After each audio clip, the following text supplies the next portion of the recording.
Follow the money. That's what I always say. You always follow the money. Yeah. This is Follow the Money with Mitch Moss and Paulie Howard on VSiN. Thanks for checking in. Watching as always on YouTube TV, listening on SiriusXM channel 158, iHeartRadio, TuneIn Radio, or any of our great affiliates across the country. Mitch Moss along with Mike Samich today.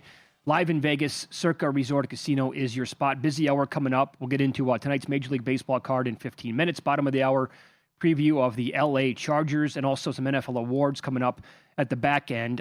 We'll begin National Football League here. I was going over some stuff for a little bit later on in this hour for Coach of the Year. And I was reminded, because I had tickets on a couple of guys last year that I thought had a chance to win, especially late in the season. It turned out with the votes, they had like no prayer of winning, which still angers me. Like Ben Johnson was one of my guys at big tickets. One first place vote. Yeah, should have won. One first place vote for what he did. If you consider what they did and how that team looked under Matt Eberflus in the previous years, what? Yeah. He had no chance to win the award. Mind-boggling to me. He admitted today on the offseason hype for the Bears, he said, quote, "We're the number one regression candidate." First of all, I love Ben Johnson. I tip my cap for him to actually acknowledging that because he's absolutely 100% spot on with this. Correct. Based on everything that happened last year, they are, I want to, and we can discuss here, I want to love this Bears team for two very specific reasons. But my God almighty, Mike, the things that went right for that team last year can't possibly happen again. I mean, let's talk about the variance first, and then I'm going to make a comparison that I absolutely I hate. And then I'm going to argue why I think it's not an accurate comparison, even though it probably kind of is. Bears were plus 22 in turnover differential last year. Okay, let that sink in. Plus 22. They on average, over one more turnover a game than their opponents. They only, and I'm saying only, when you have that turnover differential, won 11 games. It was like 7 of them were one-possession games. Their Pythagorean win theorem was 2 less than their 11-6 record. They were supposed to be 9-8. It's absolutely unsustainable to get 22 turnovers, to a differential of plus 22 again. Sure. You usually see regression. I do think that there is a little bit of this that's sustainable, but not at plus 22 levels. I think they could be a plus 8 to plus 10 team because they don't turn the football over very often. Right. But to be plus 22, I think, is crazy. They also had some absolutely nuts plays. If you go through like some of the plays that Caleb Williams makes, some of the wins that they had. That's another thing, right? They won like 6-7 games last year in the final couple of minutes. That will not happen again this year, resulting in all those one-score games at the very end, coin flips going their way. That's basically unsustainable as well. To your point about the 20, that's like one of the first things that I like that people look at for the upcoming win totals for a following, like what was the turnover differential the previous year? That you're exactly spot on with that. That can be a thing for a full year. Like when we're in week 6 and a team might be plus 8 already in turnover, like, well, that might not be a thing for 1 year. That could be something that actually goes that way for one specific season. Correct. But for that to happen over and over again, like a never-ending string of years, it's just not possible. Borderline impossible. Right. Well, you look at fumbles. Fumbles are luck. 100% they are. It's basically 50-50 of who recovers the fumble, the offense or the defense. Yes, there are certain fumbles that are a higher percentage of recovery, but let's just say basically 50-50. Interceptions, obviously less luck, but you can look at things like turnover-worthy plays, and you can see that probably shouldn't have ended up plus 22. You caught some lucky breaks on both of those sides. The comparison that freaks me out, absolutely scares me. Aren't they the Bengals with a better coaching staff? I mean, it's a awesome offensive team, quarterback that you believe is going to take a step forward, good wide receivers, good tight end. You like the running backs. The defense might stink out loud. It kind of feels like the Bengals with lipstick to me, which I hate. Now, the difference, you have an elite coach. That, to me, is the difference between them and the Bengals, where I believe you can see progression from the Bears, upside from the Bears. And I think one of the most interesting things right now on the futures market is when you compare the Bears' Super Bowl price, currently 24-1, to Caleb Williams' MVP price, which is currently sitting at 13-1. Caleb Williams right now is the 8th choice, tied for the 7th choice to win the MVP, yet the Bears are sitting all the way down there around the 15th choice to win the Super Bowl. Yeah, good observation. One of those is wrong. Yeah, right. They need to be closer to each other. Either he's that good or the Bears are that bad. That's exactly right. Now, we have Lou Finocchiaro coming up in about 90 minutes, his best bet for an NFL win total. I don't know what it is. I actually had the Bears circled as a possibility, but I'm going to go in fresh like you are, like the audiences. I can't wait to find out. Because I just think, but here, the problem is this, what you're talking about. Ben Johnson is maybe the best offensive play caller in the entire league. And he turned out to just, again, the job that he did last year, all things considered, what that team looked like for the previous couple of years under Matt Eberflus, it was completely night and day. And I do think the ceiling on Caleb Williams is best quarterback in football. Oh, yeah. There is one person who could have made about 3 of the throws that Caleb Williams made last year, and that was Caleb Williams. And if you watch Caleb Williams at the end of the season before Ben Johnson took over, even in week 1, and then you fast forward and watch him play in the playoffs, it is night and day. No. Now, he still kind of stinks at intermediate passes. Mm-hmm. He was off target. That needs to be worked on. But you know the stat that jumped out to me?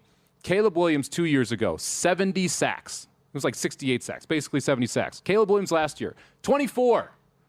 Okay, that alone makes that offense so much better because you don't have 50 negative plays over a 17-game schedule. And by the way, doesn't that speak to how sharp Ben Johnson is? 100% does. He is the reason why something like that turned around in 1 year. Yep. That's it. And Caleb Williams is the most dangerous quarterback when he is off script. No, that's how he loves to play. That's the one part that bothers me about his game a little bit. I can't wait to see how Ben Johnson makes off script on script.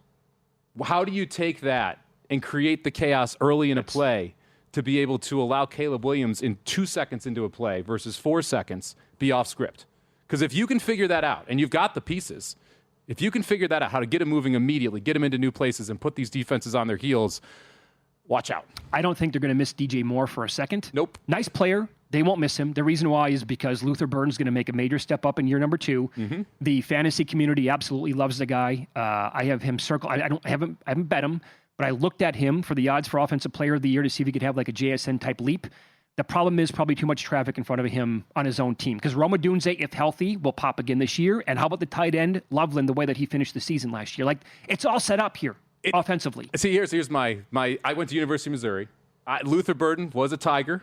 Yeah. After his junior year, he was going to be a top 10 pick. Yeah. And senior season was a mess. Injuries, quarterback, bunch of issues. Ends up going in the second round. I think he's better than Dunze today. I think he's the one in this offense today. I think the argument is between Burden and Loveland. Not a Dunze in Burden or a Dunze in Loveland. I think it's Burden and Loveland that are going to be the best 2 offensive weapons on this team. I can actually see that because Burden was thought of as the best wide receiver in the country that year. He was on the Biletnikoff list. He was right there as a top 10 draft pick. Like he had the pedigree, and then injuries, quarterback turmoil, bad senior season, and the Bears scoop him at 39, 42, whatever it was, early second round. That's right. I think it was in the 40s. Burden, I did look at most receiving yards in the NFL, 75-1. Again, I didn't take it. I think it's more of keep your eye on him for fantasy purposes. And also, if you want to play like some season-long props, I don't like doing this because so many things can go wrong. But if Luther Burden stays healthy and plays the full season, how is he not going to clear his yardage prop and probably his touchdown prop as well? I'd look at yards before touchdowns, but he has again, health considered, he has 1,200 as a floor written all over it to me. Yeah, I 100% agree with you on the yardage prop. The touchdowns I would be a little bit more scared of. But yardage, I think he is number 1 wide receiver. And he's kind of Amon-Ra St. Brownish, where you can move him around. Yeah. And I'm bringing him up specifically because Ben Johnson loved coaching him, loved moving around in Detroit. He is very much that guy. And if you do see, this is the other part of it, if you see progression from Caleb Williams in intermediate throws and accuracy in those intermediate throws, who does that benefit? Loveland and Burden. Yeah. And so again, it's just these 2 that you just keep pushing them to the forefront on this Bears offense. Yeah. So overall, what do you want to do then, futures-wise? Do you have a single bet on Chicago yet? I've got a Bears Super Bowl ticket. I bet them at 28. Yeah. I got 28. They're 24 now. I would still bet them at 28. The Caleb Williams I wanted to bet him for MVP. And I can't at 13-1. No. It's way too short at 13-1. The Bears also should be the favorites in the NFC North. I'm glad we pulled up that graphic. I've already bet them at plus 305. I get that the Lions are minus 170. Their schedule's weaker. They've got a great schedule to run against. You've got awesome running back in Gibbs. Give me the Bears at plus 305 all day. I'm all in on the Lions this year just because the schedule is right there for this team to kind of go back to the form that they were in a couple years ago. Last year's schedule, they had so many impossible opponents to play. They did have a relief with how many days they had in terms of rest overall, but the opponents were too much last year. And now 1 year removed, I think, from Ben Johnson can only be a better thing for the Lions as well.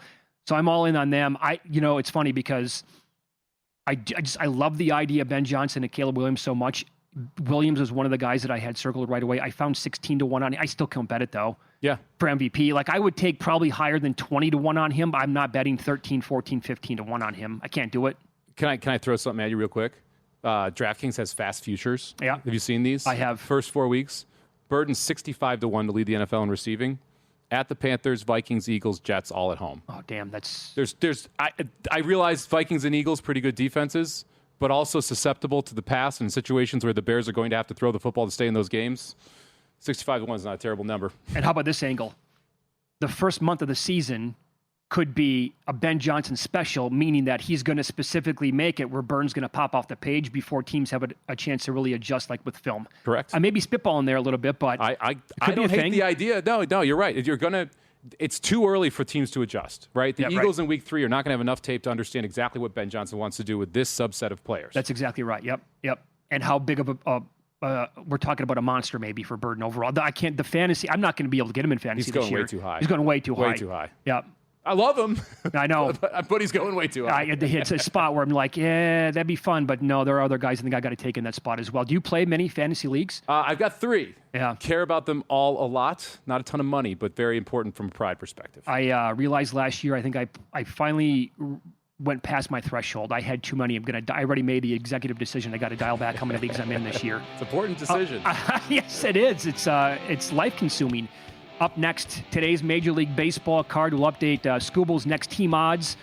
And if we've learned anything this month, it could mean that these markets know nothing. It's Follow the Money on VSiN, the Sports Betting Network.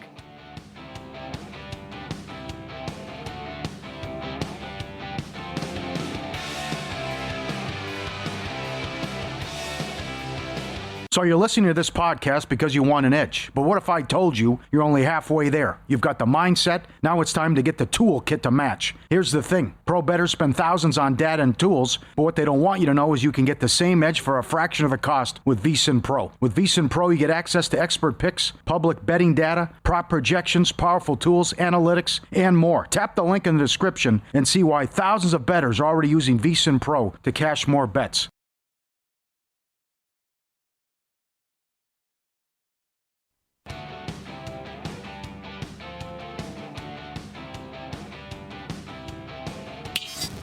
This is Follow the Money on VSiN. Welcome back. Good to have you on board here on a Friday. Mitch Moss along with Mike Somich. The updated odds right now, well, the number at Kalshi has been moving a little bit, ticking up for the Dodgers for Tarek Scooble's next team, up to 44% now. They were down at 36% earlier today. Milwaukee down to around 25%. And earlier in the show, when we brought up Atlanta, they did touch 17%, so they spiked a little bit, but back down to 13% as we speak.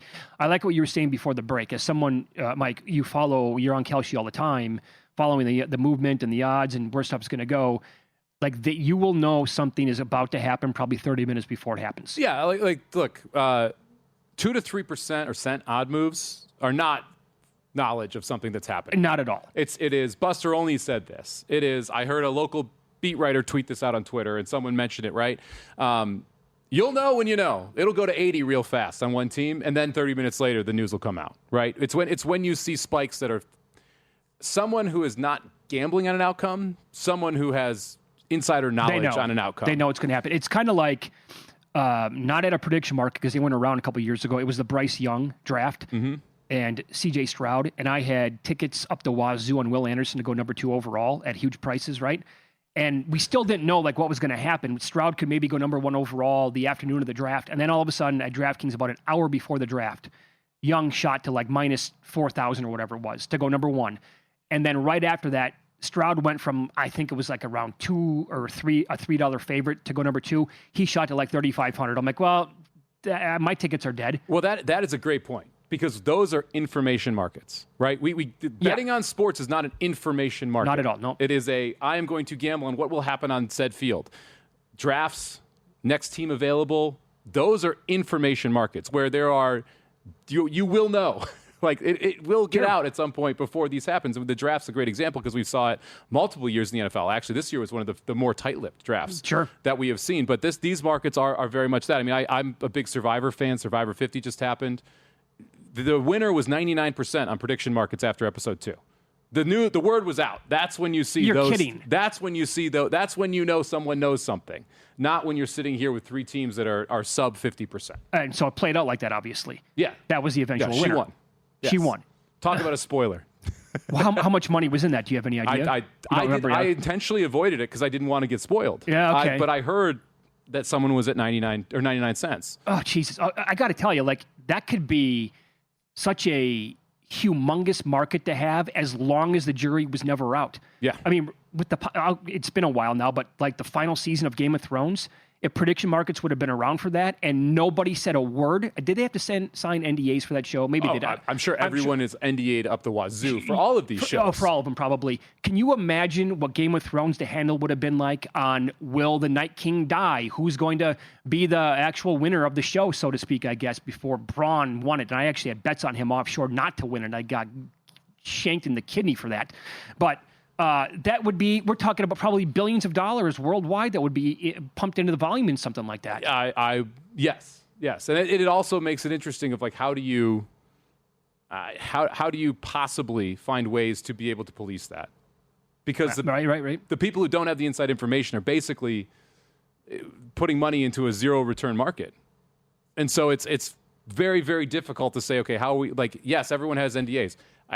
Survivor was like, well, a roommate of a editors who saw a clip was able to figure out and then told someone, and so there was no way to even trace it back because it gets so far-fetched. And so it wasn't anyone violating the NDA. It was someone saw someone working and then was able to take it from there. So Wild. All these situations are just new problems that are going to arise. Yeah. So the trading deadline is going to be on Monday. Right now at Kalshi, they have about $340,000 of volume on this. It's up from $150,000 yesterday. I think if this gets dragged out all the way to Monday and Scooble is still on Detroit with a deadline approaching, I think we can touch maybe $1 million in this market overall. Easily. Because people, again, they're fascinated by this. They want to gamble on a little bit. But to your point, if at some point, it could happen today, could happen during the show, or Saturday, whatever it is, once you see that team go to like 75, 80, then you're like, okay. Someone knows something. Trades come in probably sooner than later. Well, do I have it? I have it up. Okay, so let's look at the top of the market right now. The Dodgers. Mm-hmm. If they went from 43 cents to 80, you're talking about $20,000 bet that he's going to be on the Dodgers. That size of a number means that someone knows. They're not speculating. They're not speculating on a next market with 20 grand. Yeah, probably not. Probably not. How much could somebody get down, by the way? You're good at reading this. How much could you get down right now if you wanted to bet the Dodgers or the Brewers? I mean, it depends on what risk tolerance you're willing to take. Okay. Like right now, if you wanted to bet the Dodgers at like the 43 cents number, like you're talking $1,000 maybe. Okay. I mean, it's still not that liquid. Yeah. I mean, you need 3.5 million in these markets to really be liquid to the point where you can be able to get a good amount down. NFL season will be that way for every single game imaginable. Yes, the games will definitely be that way. But I mean, I like betting on the books versus betting on prediction markets for the games. Yeah, I got you. I do think that they are the better option. What do you like tonight in Major League Baseball? Like a couple games. I'm officially on the White Sox bandwagon. I think Matt Brown and I might be driving it. We both played over 62.5 wins. They've got 57. I think we can spend that money at this point. I think so. Do you have them to win the division? One of my I bet them to finish third in the division. So I'm sweating out them finding a way to finish third in that stinking division because I thought I was like, well, I'm going to take a little bit of pride. Did not bet them at 50-1 to win the division. Neither did Matt. Both of us not happy about that decision right now. I'm going to fade them tonight, though. This is a Rays team that's been awesome at home. They're 40-16 at home. Martinez and Fetty. I want to go against Fetty every chance I can get. I was surprised that this was sitting at -130. Sign me up with the Rays. -130 tonight. Better pitcher, better team at home where they're very good. Pretty easy bet for me to get in the account. Okay, very good. Let me run this down. I think, the marquee game is probably Pittsburgh-Cincinnati because of Skeens and Hunter Green. Mm-hmm. But the Reds also stink, and Skeens has not exactly been Skeens from the previous couple of years. I think the marquee game tonight is actually, all things considered, Rangers at Astros. Okay. It's Eovaldi taking on Hunter Brown. I will point this out. Some of these are small sample sizes. Others, maybe not so much. But the Astros batter side against Nathan Eovaldi, Alvarez, surprise, has good numbers against him, including a couple of extra base hits and a home run. Christian Walker has hit 2 home runs off of Eovaldi, 3 extra base hits. Jeremy Pena, same thing, 2 home runs. But here's the guy, Jose Altuve in his career. This is a bigger sample size. 16 of 42, a slash line of 381, 395, 929. He has 9 extra base hits. And 7 dingers in his career off Nathan Eovaldi. Pretty good. That's almost like Rafael Devers against Garrett Cole territory that we're talking about. It's impressive. That's really good. Yeah, and that's some, again, the sample size there too. 42. Like people be like, he's hit 7 at bats. He's got 2 homers. I'm like, sample size. Yeah, exactly right. Doesn't mean much. 42 at bats is a pretty good one. I think that's okay, right? Yeah. I think at that point you can start. Like, okay, so he's hitting 381. Maybe it should be 350. Maybe it should be 320. But you need to take away a lot of hits to get him down to 250. That's the thing. And I think along with the home runs, when you look at something, to me, you have to look at like extra base hits. Yes. Especially if you want to play like total base props or hits, runs, RBI, something like that. He's got 9 overall. Well, even more than that, extra base hits generally are not seeing eye singles, right? They're hit balls that are usually hit pretty hard, hit to the gap. Yep. And that means you're making good contact, which means it's less likely that your batting average of balls in play is inflated for this specific batter if you're getting extra base hits. Well said. You have a play. I do like the over in that game. Oh, you do? Okay. I was shocked we're at 7.5. Hunter Brown has been a shell of what you think would expect from him, especially recently. Has not been very good. He's not going deep in games. Yes, he had 7 Ks in a 7-inning shutout of the White Sox last time he was on the mound. But you peel back the curtain, you go to the 3 previous starts to that. Gave up 7, 3, and 4 in basically 14 innings. And you go over to the Eovaldi side. Yeah, he's striking people out. That doesn't mean he's not giving up runs. He gave up 4, 4, and 3 in earlier starts this month. 1 last time out to Seattle. You go to last month, he gave up 14 runs in 31 2/3 innings. 7.5. I made this closer to 8.5, and so I think this is too low. Okay. I think I'm going to have to tell you on that, coming up with a way to bet that game. I'll point this out, by the way. The Tigers are playing the A's tonight. Bullpen game for the Tigers. It's going to be Springs for the A's in Sacramento, and it has not been pretty for him at home. Who has it been pretty for as a pitcher in Sacramento? Nobody. But in 11 starts, that ERA is 6.79 at home so far this year. The WHIP is higher than 1.5. So, and 16 home runs, by the way. He has gotten pounded. I mean, the total's 10.5. So It's 11 now. 11 now. That's the thing. So that means the first 5, the first 3, the year fees are going to be off the charts. Everything's baked in. Yeah. Might be a little too unbettable. I mean, maybe you just say RBI prop game. Okay. Like I like betting RBIs. You're going to get some pretty big plus money on them. String 2 or 3 players together, 1 on each team, 2 on each team. You're talking about a very big same game parlay price thing. Okay. So I like playing that when I feel like the total's gone a little bit too far. I like that angle.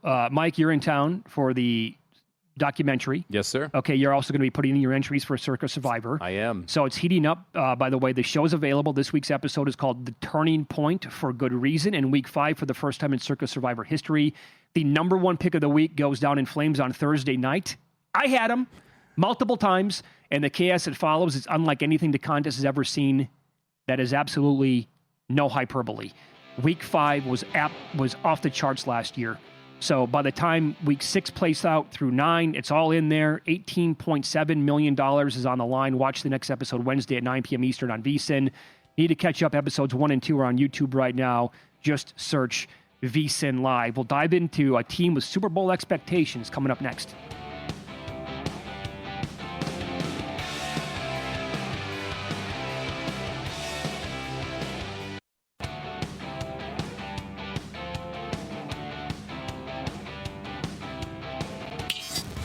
This is Follow the Money on VSiN.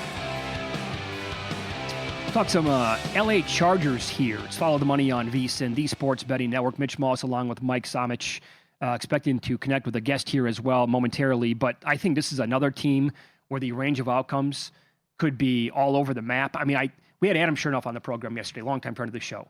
1 Super Bowl pick. It's the Chargers. Woo! So, all right. I mean, people are going to be that strong on them. Others, I think, are going to say, yeah, not going to be a playoff team this year. Look, we talked about the Bears' regression. Yep. The Chargers' ability to step forward, very easy to make the case. Guess what? Both tackles are healthy. Exactly. Guess what? Mike McDaniel's in town. Boom. We're going to be significantly better on offense. Defense should be a little bit better. Herbert should be better. We're going to be a good team. Yep, totally agree. And we'll expand on that right now as we go out to the Progressive guest line. Fernando Ramirez joins the program now, Chargers reporter for the Sporting Trib, at Real F Ramirez on X as well. Hey, Fernando, thanks for the time today. I'm guessing that you probably agree with that. Yeah, this team probably goes as far as the offensive line takes them this year. Yeah, well, thank you guys so much for having me on. It's just that's kind of been the MO of this team the last few years, as far, and maybe even as far as when Corey Linsley had to retire early because of a heart issue. So they just have been a mess, and it's funny because you would ask people since Corey Linsley retired, what's their biggest need? Center. And finally, Tyler Biadasz is a free agent right before free agency starts, and the Chargers said, we need to go get him. And then obviously with Mike McDaniel coming in, like you guys said, it was Cole Strange that was brought in to kind of help everybody as far as it came to scheme.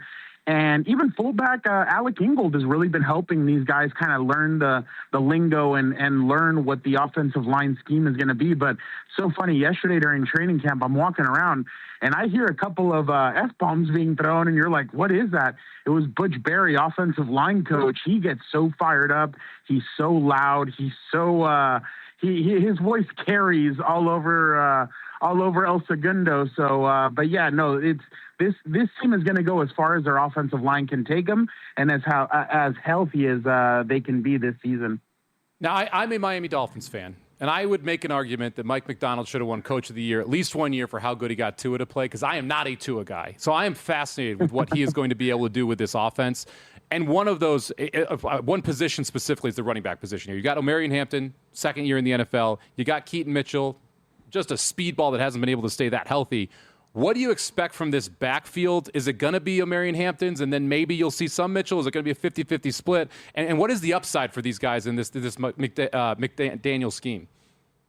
Well, it's funny because Omarion, I mean, and they're just in shorts and everything. That's why I try not to overreact. A lot of people I see like overreacting on social media over not just the Chargers, but the NFL in general. My guys, they're in shorts. It's like in the Little Giants, they're standing around butts. Like it's not it's a little bit of everything that's happening right now. But Omarion yesterday was kind of gliding when running.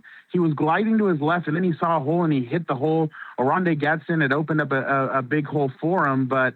No, I really think that we cannot forget about Kimani Vidal, who kind of carried this running attack for them last year. I think it's going to be not an evenly split. I think Omarion's going to see the bulk of the carries, but I think they're going to sprinkle in Keaton. They're going to sprinkle in Kimani. I think they're going to do a little bit of everything with these guys, especially because if you go back and look at the stats, he had kind of a running back by committee. It just whoever was a hot hand, that's who he kind of went with.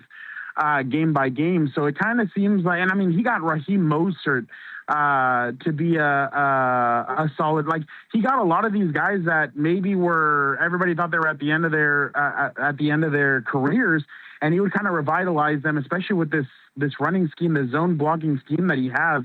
A lot of running backs have done a really good job under him, and that's what he said when he first came in. He's like, you guys may think, oh, I'm fancy. I just like to throw the football. I like to throw down the field to Tyreek Hill, to Jalen Waddle. He's like, no, I'm going to run the football. We're going to run the football effectively, and that's kind of what my game is. So, yeah, no, I really think Omarion's going to have a huge year for these guys.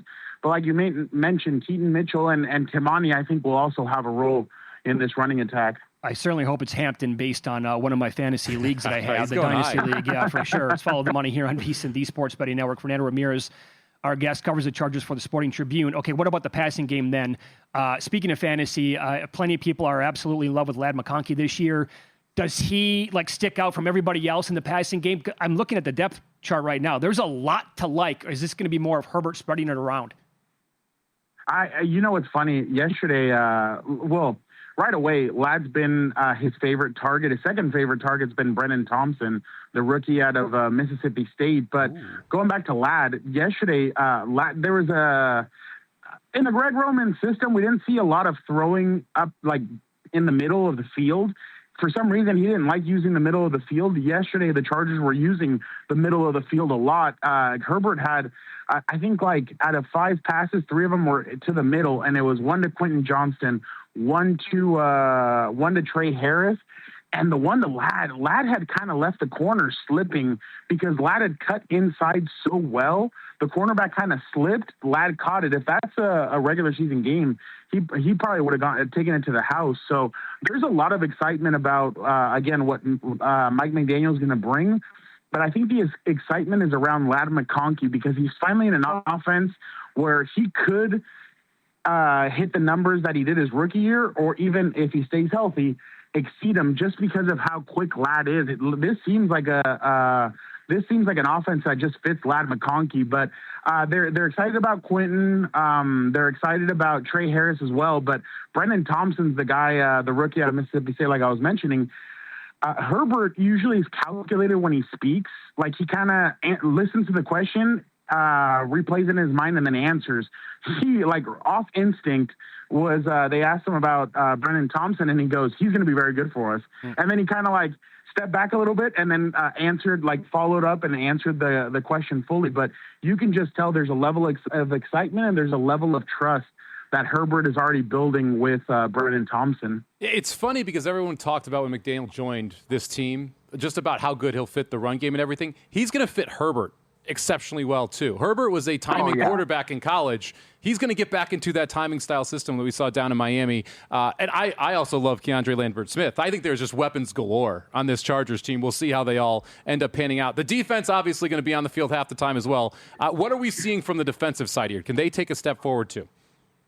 Well, it was funny because on Wednesday, everybody was kind of like the question was, hey, Vita Vea. But just because there were some questions being asked about because obviously the tweet about Vita. But no, when it comes to the defense, I really think with Chris O'Leary, he's a young defensive coordinator. He's 34 years old, which Khalil Mack was not happy when I asked him, hey, he's a year younger than you. And he's like, what's your point? Obviously joking around, but they really like I think the players really like that Jim has tapped into the younger type of defensive coordinator who relates to the players. He was with the Chargers in 2024, goes in 2025 to Western Michigan to be a defensive coordinator. They go from the 118th ranked defense to the 9th in college football under Chris O'Leary. So everybody's very excited about him. They say he's like Jesse Minter, just more aggressive.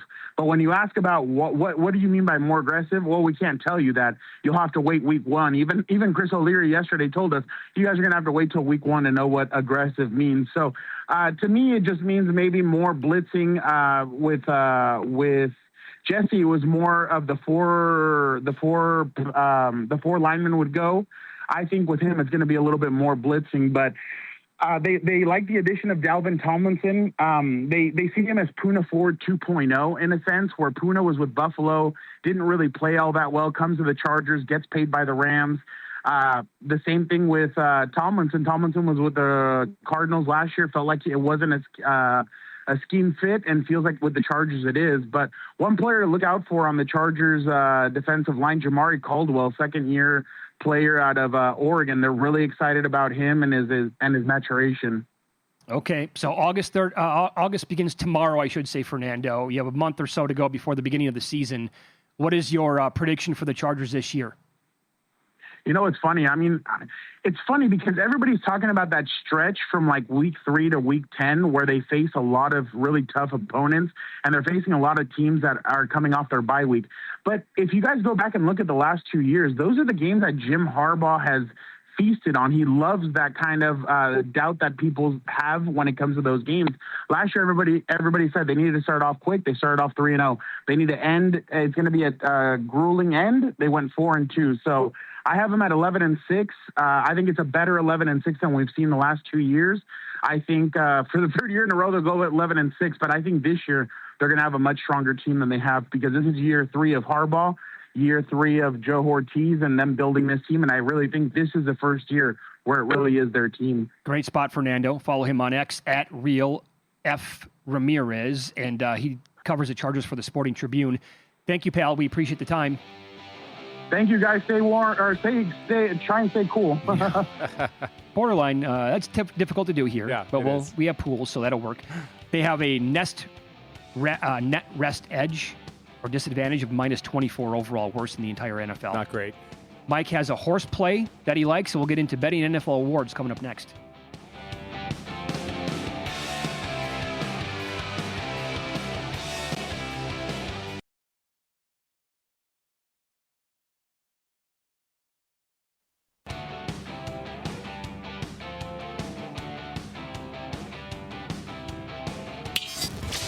This is Follow the Money on VSiN.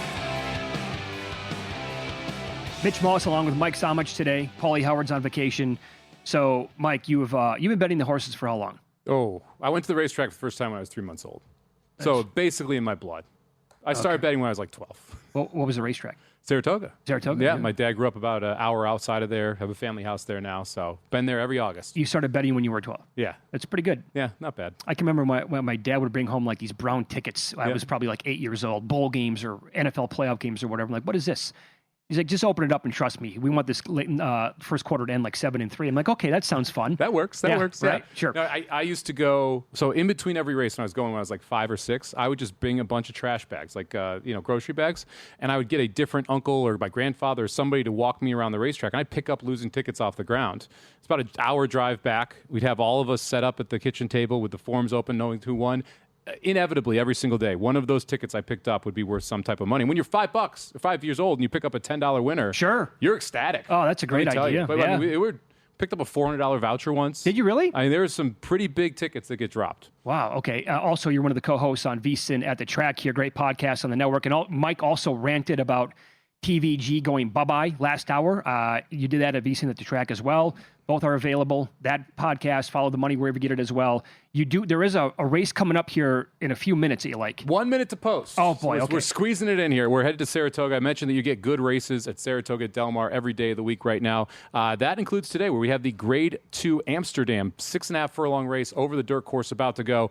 I like the favorite, who is the number 7 horse Obliteration, who is 4-5. It's not fun to bet 4-5. Right. Ironically, it's like minus 120. So a lot of people would say, hey, I'll take the minus 120 winner. So I do like Obliteration on top. We're going to try and put a little value around it, though. Solitude Dude, 3 horse here, who is coming out of Kentucky Derby preps earlier in the season, ran in the Woody Stevens, set the pace in that race, ran into a horse named Englishman, who may be the best sprinter in the country right now, let alone the best sprinter in the 3-year-old division. Solitude Dude is going to get the lead pretty easily in this spot. There's not a lot of other speed that can go with him.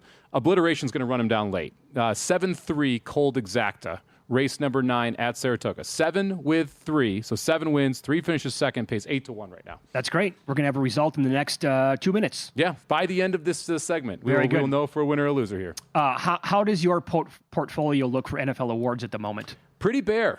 I have not fired off that much at the NFL award market at this point. Does it tie into the whole thing we kicked around for 2 seconds earlier in the show, how the World Cup kind of like derailed things a little bit this year? It definitely, there's nothing that really jumped out to me this year. A lot of times there'll be 1 or 2 bets where I'm like, I need that. I got to put that. But I don't really, Offensive Rookie of the Year is one of my favorite markets to bet. Mm-hmm. I hate this class. I don't like the class. Not interested. I don't think I have a bet in that market as of right now. And that's usually what Coach of the Year, another one I usually bet. That's when I will have a bet before we start the season, because I think Harbaugh as the favorite's terrible. I don't like this Giants team at all. And if you don't like the Giants, Harbaugh at 6-1 is a joke. You meaning that you don't like the roster or you don't like the schedule? I don't like the assumption that they're this year's Patriots. Oh, no, that's not happening. And that is why he is the price he is in that market, right?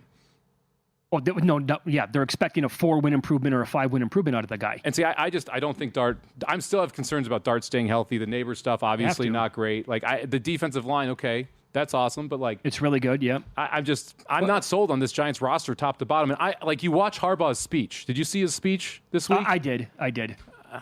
I mean, there's a little Pete Carroll vibes going around that Giants locker room right now. Yeah. Do we know if John Harbaugh was really a great coach in Baltimore? No. I'm just going to throw the question out there. I think he was. But was he last year? Was he 2 years ago? Is he right now? I think those are legitimate questions. And he's mid-60s at this point? 64. Yeah, I think the Giants are absolutely a year away. So I would not. I would look at anti-Giants bets before I look at pro-Giants bets this season. And that's why when you look at the Coach of the Year and you see Harbaugh sitting there at 6-1, that all of a sudden that's way too low. There's a lot of other coaches that become interesting because you have basically a takeout reducer in this market. Yeah, right. True. Okay, so you have anything in the MVP market? I have not bet the MVP market because I wanted to bet Caleb Williams. He was 13-1, and I didn't want to fire on him. And I'm a quarterback guy, and I'm not someone who bets quarterbacks at sub 15-1 numbers basically preseason. And you look at the 20+ to 1 guys here. It's Jaden Daniels, no interest. Lawrence, no interest. Darnold, no interest. Hurts, no interest. Goff, no interest. The first guy to even consider is Kyler Murray, who's sitting at 40-1. I don't really want to bet Kyler Murray, though. I don't blame you. I mean, so it's hard to get excited about anybody who's at 20-1 or longer, and I don't want to sit here and tie my money up on a 8-1 shot in the MVP market. I took a little Joe Burrow at around 10-1, a little bit shy of that recently, just because, again, here's the problem. Again, the defense could be a disaster again this year. But the way the teams that they're playing, specifically based on how they performed against the pass last year, it's so weak. Like I'm not even joking when I say Joe Burrow and Jamar Chase are sitting on potential record-breaking seasons. Yep. So, and he also missed the playoffs 2 years ago, and he had 43 touchdowns, 9 INTs. People were making the case that he should have been the MVP that year. Imagine if it actually pops and they win 12 games. I think the media would love to give it to him. But my long shot bet here is Tyler Shuck. Okay. Love the Saints. Okay. Yeah. I mean, what do they need to do for him to be able to win it? What record are you looking at? Well, let's see here. Since 2001, the average preseason win total for MVP quarterbacks, it's been 10. Their preseason win total is 7.5. So you also have to get to, 8. Think about this. 13 straight and 18 out of the last 19 MVPs have been quarterbacks. They have averaged 13 wins. Yeah. Usually it's a quarterback on a 1 or 2 seed. Can he win it winning 11 or 12 games? 12, yes. 11, I don't know. Yeah, it would be. But second easiest schedule in the league. Yes. Kellen Moore, very good offensive play caller, drafted receiver, top 10. All the pieces are there. The problem. So this is the part about betting these awards. It is very much a parlay, right? So it's not just the player plays well. The team has to play well, and the narrative has to be there. The narrative part for Shuck, I'm a little worried about, because if let's say it's the Bills who are the 1 seed. Josh Allen's going to get a ton of shine, right? He will. Let's say it's Mahomes and the Chiefs have a resurgent year. He's going to get a ton of shine. It's who are the other teams that are at 13 wins, 12 wins, with Shuck sitting there at 12? And is he going to get the credit as much as he deserves necessarily on that Saints team to be able to win the award in a voting manner? What if this team, you just brought it up, what if this team is the 2026 New England Patriots? Drake May almost won the award last year. That's fair. And he was around 100-1 to begin the season. I mean, that's the kind of season you need. But again, the price for Shuck is so astronomical, I don't mind it. The other part of this, and I mentioned this before on our call that we talked about with Kalshi, I don't mind taking the really long shots on a prediction market as well. Because if you believe... Oh, there you go, yeah. If you believe that their odds will improve, because we talk about building portfolios all the time around this, well, you know what you don't have to do? Build a portfolio if you just can sell it at any point you want. And so if he's sitting there and he's, let's say, 3 cents, you get him to 10, you just hit 2.5 to 1, right? Yeah. And so and you have to sell off all of it. And you can sell off a piece. You can sell. So there's to me, those are the type of plays where I'm almost rather moving it to a prediction market side, because I can get in and out of that. I will say the one market, and I'll take a couple of flyers, but I should say I have in the past. It's Defensive Player of the Year, but I think it's kind of foolish to look beyond the top guys on the board. And that's why I really don't like betting the market. Because look, the winners in previous years, for the most part, other than a couple of years ago, Surtain when he won it with Denver, and it's been defensive linemen or edge guys, right? They're sitting there at 5, 6, 7 to 1 before the season starts all the time. Mm-hmm. And it's like Aaron Donald won it 3 times. J.J. Watt won it a bunch. Well, guess what their numbers were before the season started? 2 to 1, 3 to 1. Myles Garrett territory right now, 4 to 1. Yeah. You want to bet Myles Garrett 4 to 1 to win Defensive Player of the Year? No, but he is the most likely winner. He probably is, right? Yeah. So it's kind of like, okay, that's properly priced. Will Anderson at 7 to 1, I get it. Hutchinson at 8 to 1, okay. Crosby at 8.5. I mean, the one guy that maybe, Carter at 45 to 1. Yeah, he's got there's some traction out there for Carter. But are we like that? You're buying into the Giants are going to be in a situation where their opponents are passing quite a bit. Is that necessarily going to be true, right? Because it's a sack award now. Let's just be honest. Oh, no question. Who has the most sacks? And who is that's who wins this award generally now. So, or maybe it's Verse, because you say Garrett's going to get doubles constantly. Verse gets singled on the other side. He's 22 to 1. Would you rather bet him Defensive Player of the Year or to lead the league in sacks then? Depends on what the price is. Whichever one's a bigger number, right? Because it's sacks might be a bigger number. Because if he leads the league in sacks, he likely wins the award, and vice versa. Yeah. This is it. Today is your last day to lock in early bird pricing on our football special. $175 for the Super Bowl before it goes to $199 tomorrow. With preseason football just around the corner, you're going to get instant access to our NFL betting guide, futures, win totals, division races, and player props. On Monday, we're going to release our college football betting guide that previews all 138 FBS teams, preseason power ratings, and best bets from VSiN's experts. You're also going to get Fantasy Life Fantasy Football Guide with over 425 player profiles, projections, and rankings, plus full VSiN Pro access to the Super Bowl, daily best bets, real-time betting splits, AI-powered prop projections, 24/7 video on the VSiN Watch app. Go to vsin.com/subscribe to lock it in for the season. vsin.com/subscribe. I don't know about you, Mike, but that is one hell of a deal. It is a great deal. We unfortunately did not win our horse race. Finished second and third. Second and third. Second and third. So know exactly. You need first and second. Yeah, so, you do. Yep. I actually thought we had a legit shot, and the 7 did not fire like we were hoping for at top of the turn. But we got Delmar going still, so maybe we can front something back. Sure. Chris Bennett, next sportsbook director here at Circa. We'll do most wins in August, but also I want to talk about projected numbers if the Dodgers face the Brewers in the playoffs with them coming up next.